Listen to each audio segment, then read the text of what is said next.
अगर बच्चों की दूध की बोतल को ठीक से साफ़ किया ना जाए तो उसके अंदर जरासीम की अफजाइश बहुत तेज़ी से होती है और रिसर्च ने साबित किया है कि उसके अंदर सैल्मोनेला, स्टेफ ऑरियस और ई कोलाई जैसे जो बैक्टीरिया हैं 1 घंटे के अंदर अंदर उनकी 10⁻⁶ कॉलोनी फॉर्मिंग यूनिट्स तक अफजाइश हो जाती है।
जब बच्चे की दूध की बोतल को 5 से 10 मिनट के लिए बॉइलिंग वाटर में यानी 100 डिग्री सेल्सियस पे उबाला जाता है तो उसके अंदर बैक्टीरिया, वायरसेस और फंगाई की अफजाइश रुक जाती है।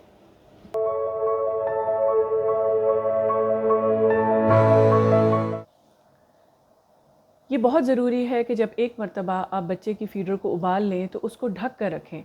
क्योंकि हवा के अंदर जो कंटामिनेंट्स हैं जैसे गर्दो गुबार है, बैक्टीरिया है, यहाँ तक कि मक्खियाँ हैं, तो ये सारी चीज़ें बच्चे की साफ़ सुथरी बोतल को दोबारा आलूदा कर देती हैं। आखिर में मैं आपको कुछ ऐसी फ़ीडर्स की तस्वीर दिखाना चाहती हूँ जो रियल लाइफ इमेजेस हैं और मैंने जब वार्ड में माँओं को बच्चों को दूध पिलाते हुए देखा है और जब मैंने उनके फ़ीडर के हालात देखे हैं तो मैं बहुत ज़्यादा परेशान हो गई। और ये बहुत ज़रूरी है कि बच्चे की फ़ीडर की सफाई का बहुत ज़्यादा ख्याल रखें। कोशिश करें कि एक ट्रांसपेरेंट फ़ीडर लें, क्योंकि जो ओपेक या कलर्ड फ़ीडर होती है उसके अंदर माँ को बिल्कुल समझ नहीं आता कि अंदर कितना जो गंद है वो जमा हुआ है, उसकी सही से सफाई करना भी मुमकिन नहीं होता। यूँ तो हर माँ को बच्चे को अपना ही दूध पिलाना चाहिए, लेकिन अगर किसी वजह से वो बच्चे को फ़ीडर दे रही है तो ये बहुत ज़रूरी है कि सही तरीके से फ़ीडर को धोएं, उसको उबालें और उसके बाद उसको कवर करके रखें। कोशिश करें कि आपके पास 3 से 4 दूध की बोतलें हों ताकि हर वक्त जब आपको ज़रूरत हो तो एक साफ़ बोतल बच्चे के लिए मुहैया हो।